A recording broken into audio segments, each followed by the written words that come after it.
오늘 주신 말씀은 에스겔서 48장 말씀입니다. 1절로 36절까지 말씀, 35절까지 말씀 제가 봉독해 드리도록 하겠습니다. 에스겔서 마지막 장입니다. 48장 말씀. 모든 지파의 이름은 이와 같으니라. 북쪽 끝에서부터 헤들론 길을 거쳐 하맛 어기를 지나서 다메섹 경계선에 있는 하사레돈까지 곧 북쪽으로 하맛 경계선에 미치는 땅 동쪽에서 서쪽까지는 단의 몫이요, 단 경계선 다음으로 동쪽에서 서쪽까지는 아셀의 몫이요, 아셀 경계선 다음으로 동쪽에서 서쪽까지는 납달리의 몫이요, 납달리 경계선 다음으로 동쪽에서 서쪽까지는 므낫세의 몫이요, 므낫세의 경계선 다음으로 동쪽에서 서쪽까지는 에브라임의 몫이요, 에브라임 경계선 다음으로 동쪽으로는 에서 서쪽까지는 르우벤의 몫이요, 르우벤 경계선 다음으로 동쪽에서 서쪽까지는 유다의 몫이요, 유다 경계선 다음으로 동쪽에서 서쪽까지는 너희가 예물로 드릴 땅이라. 너비는 2만 5천 척이요, 길이는 다른 몫의 동쪽에서 서쪽까지와 같고 성소는 그 중앙에 있을지니 곧 너희가 여호와께 드릴 예물로 삼을 땅의 길이는 2만 5천 척이요, 너비는 만 척이라.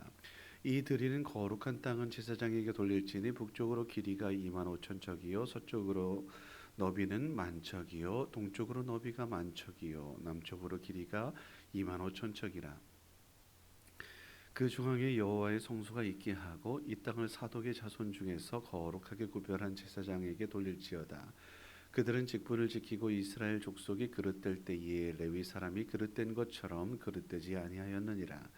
땅의 예물 중에서 그들이 예물을 받을지니 레위인의 적경지에 관한 가장 거룩한 예물이니라. 제사장의 경계선을 따라 레위 사람의 몫을 주되 길이는 2만 5천 척이요, 너비는 만 척으로 할지니 이 구역의 길이가 2만 5천 척이요, 너비가 각기 만 척이라. 그들이 그 땅을 팔지도 못하고며 바꾸지도 못하며 땅에 처음 익은 열매를 남에게 주지도 못하리니 이는 여호와께 거룩히 구별한 것임이라. 2만 5천 척 다음으로 너비 5천 척은 속된 땅으로 구분하여 성읍을 세우며 거주하는 곳과 전원을 삼되 성읍이 그 중앙에 있게 할지니 그 크기는 북쪽에 또 4,500척이요, 남쪽도 4,500척이요, 동쪽도 4,500척이요, 서쪽도 4,500척이며 그 성읍의 들은 북쪽으로 250척이요, 남쪽으로 250척이요, 동쪽으로 250척이요, 서쪽으로 250척이며 예물을 삼아 거룩히 구별할 땅과 연접하여 남아있는 땅의 길이는 동쪽으로 만척이요, 서쪽으로 만척이라. 곧 예물을 삼아 거룩하게 구별할 땅과 연접하였으며 그 땅의 소산을 성읍에서 일하는 자의 양식을 삼을지라. 이스라엘 모든 지파 가운데에 그 성읍에서 일하는 자는 그 땅을 경작할지니라. 그런즉 예물로 드리는 땅이 합계는 길이도 2만 5천 척이요, 너비도 2만 5천 척이라. 너희가 거룩히 구별하여 드릴 땅은 성읍의 기지와 합하여 네모 반듯할 것이니라. 거룩하게 구별할 땅과 성읍의 기지 좌우편에 남은 땅은 군주에게 돌릴지니 곧 거룩하게 구별할 땅의 동쪽을 향한 그 경계선 앞 2만 5천 척과 서쪽을 향한 그 경계선 앞 2만 5천 척이라. 다른 목들과 연접한 땅이니 이것을 군주에게 돌릴 것이며 거룩하게 구별한 땅과 성전의 성소가 그 중앙에 있으리라. 그런즉 군주에게 돌려 그에게 속할 땅은 레위 사람의 기업 좌우편과 성읍의 기지 좌우편이며 유다 지경과 베냐민 지경 사이에 있을지니라. 그 나머지 모든 지파는 동쪽에서 서쪽까지는 베냐민의 몫이요, 베냐민 경계선 다음으로 동쪽에서 서쪽까지는 시므온의 몫이요, 시므온 경계선 다음으로 동쪽에서 서쪽까지는 이사갈의 몫이요, 이사갈 경계선 다음으로 동쪽에서 서쪽까지는 스불론의 몫이요, 스불론 경계선 다음으로 동쪽에서 서쪽까지는 갓의 몫이요, 갓 경계선 다음으로 남쪽 경계선과 다말에서부터 무리바 가데스 셈에 이르고 애굽 시내를 따라 대에 이르나니 이것은 너희가 제비 뽑아 이스라엘 지파에게 나누어 주어 기업이 되게 할 땅이요, 또 이것들은 그들의 몫이니라. 주 여호와의 말씀이니라. 그 성읍의 출입구는 이러하니라. 북쪽의 너비가 4,500척이라.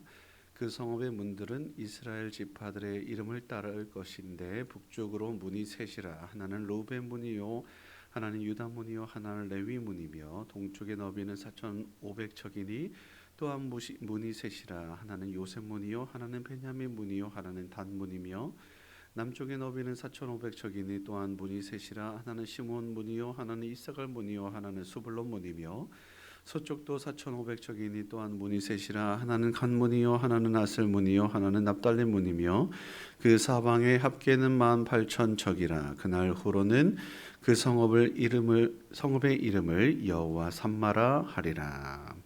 아멘.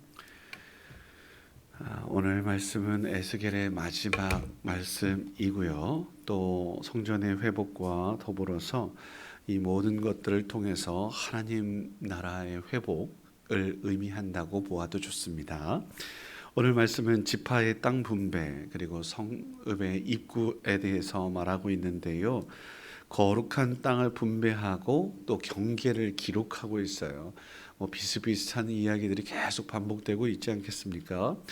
이 모든 것들은 오늘 하늘나라에서의 상급을 예표한다고 보아도 좋은데요. 특별히 주목해야 될 것이 레위인들의 땅을 분배하는 것이나 그리고 또 군주라고 이야기하고 있는데 왕에게 또 성읍이 주어지기도 합니다. 문제는 그 모든 레위인의 땅들은 엄격하게 제한을 주고 있어서 그 땅을 사고 팔고 할 수 있는 권리가 전혀 없어요. 이유는 하나님이 그 레위인들의 기업이 되시기 때문이요. 또 아울러서 땅의 주인은 하나님이시기 때문인 겁니다. 하나님에게 위임받은 것이기 때문에 내 것을 내 것이라고 주장할 수 없다라고 보셔도 좋습니다. 그래서 오늘 그 모든 것들을 권리를 주장할 수 없다라는 것을 우선은 확인할 수 있고요. 두 번째 주목해야 될 것이 성전의 회복 가운데에 그 하나님의 영원한 임재와 다스리심에 있어서 오늘 우리가 마지막 절 가운데 여호와 삼마라고 기록되어 있는 구절에 좀 주목하고 싶어요. 우리가 알고 있는 임마누엘과 그 뜻이 비슷합니다. 그리고 실제로도 그 성경에 보시면 이제 각주가 달려져 있어서 여호와께서 거기 계시다라고 뜻을 기록하고 있을 겁니다.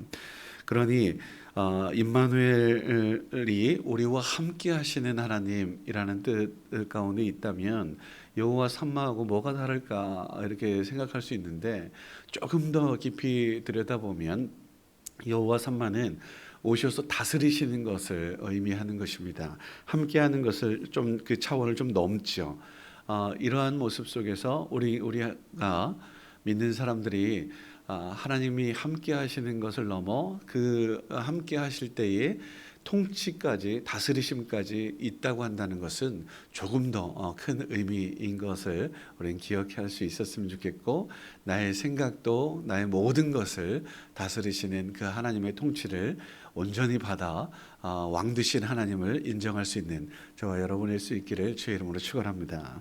마지막으로 하나만 더 볼 수 있다면 하나님께서 눈에 보이시지 않으십니다. 전능하신 하나님이시기 때문에 그렇고 우리 인간의 나약함 때문이기도 합니다. 눈에 보이는 그 작은 것 하나 가지고 하나님이 전부인 양 그렇게 생각하는 어리석음, 그것에 축소하고 스스로 제한하시지 않으시려고 하는 하나님의 큰 뜻들이 있어요. 그럼에도 불구하고 눈에 보이지 않으니까 하나님 어디 계시냐라고 어리석게 말하는 것이 일반적이잖아요. 눈에 보이지 않는 것이 얼마나 많은데요. 아버지 어머니의 사랑도 눈에 보이질 않아요. 그러나 그 열매들이 보이는 것이죠. 공기도 우리가 눈에 보이지 않지만 이 공기로 숨을 쉬고 있다라는 것 자체가 얼마나 감사한 일인지 모릅니다. 여하튼 보이지 않는 많은 것들, 저 땅 밑속에 흐르는 지하수도 눈에 보이진 않지만 있음을 우리는 알아요. 그래서 땅을 파고 또 파서 그 시원한 생수를 먹고 마실 수 있다라는 것 자체도 얼마나 감사한 일인지 모릅니다. 이러한 모든 것들 속에서 하나님의 살아계심을 고백할 수 있는, 발견할 수 있는 우리 모두가 되었으면 좋겠습니다.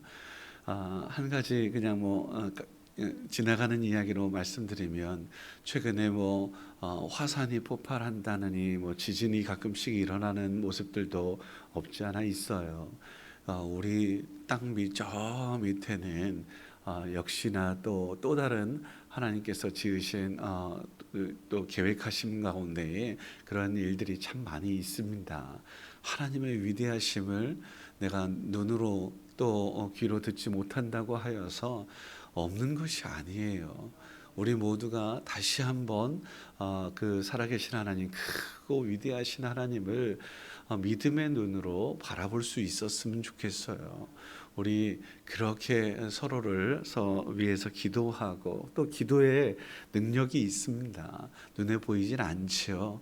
그러나 기도를 통해서 살아계신 하나님께서 살아계시고 우리의 작은 신음에도 응답하신다라는 사실들을 우리 모두가 다시 한번 확인할 수 있으면 참 좋겠다라는 생각 가득합니다. 주님을 믿고 바라보며 또 허락하실 놀라운 역사, 또 우리를 또 새롭게 세우실 성전과 하나님 나라는 정말 하나님의 임재와 다스림, 통치 가운데 나의 뜻은 나의 주장이 있는 것이 아니라 하나님의 뜻과 하나님의 통치가 가득한 곳, 그래서 이전 것은 완전히 지나가고 새롭게 되는 놀라운 역사가 분명히 있을 것입니다. 우리를 향한 하나님의 말씀이라고 생각하고요. 이제 새롭게 시작하는 2022년도이죠. 특별히 우리나라 같은 경우는 음력설을 세고 있어요. 아직은 그렇게 우리에게 주어진 것이 아니라고 선 치더라도 해가 바뀌었으니 이 새로운 해에도 또 하나님의 통치와 하나님의 인도하심과 함께 하심으로 새로운 모습으로 전진할 수 있는 저와 여러분, 우리 대천 장로교회 모두가 될 수 있기를 주님의 이름으로 축복합니다. 이 은혜가 우리가 섬기고 있는 가정도 일터도 모든 부분에 있어서 하나님께서 부어주시는 놀라운 은혜가 함께하기를 다시 한번 소원합니다. 기도하겠습니다. 거룩하신 아버지 하나님, 내 것이라고 주장하지 않고 하나님의 것이라고 고백할 수 있는 우리 모두가 되게 하여 주시옵소서. 성전의 회복, 그것은 하나님의 영원한 임재와 다스림인 줄 믿습니다. 우리와 늘 함께 하시고, 여기에서 끝나는 것이 아니라 오셔서 다스려 주시옵소서. 눈에 보이지 않는다고 하여서 하나님께서 아니 계신 것이 아니거늘, 아버지 하나님, 눈에 보이는 그 작은 부분에만 그렇게 매여 있는 어리석음 범하지 않도록 또한 도와 주옵소서.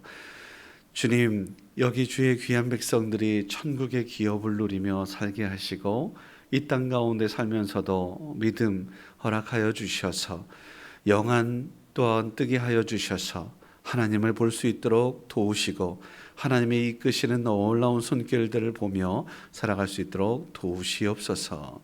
주님께서 허락하신 은혜를 잘 지키며 살게 하시고 주님의 임재를 늘 의식하며 주의 뜻대로 살아가는 주의 백성이게 하옵소서.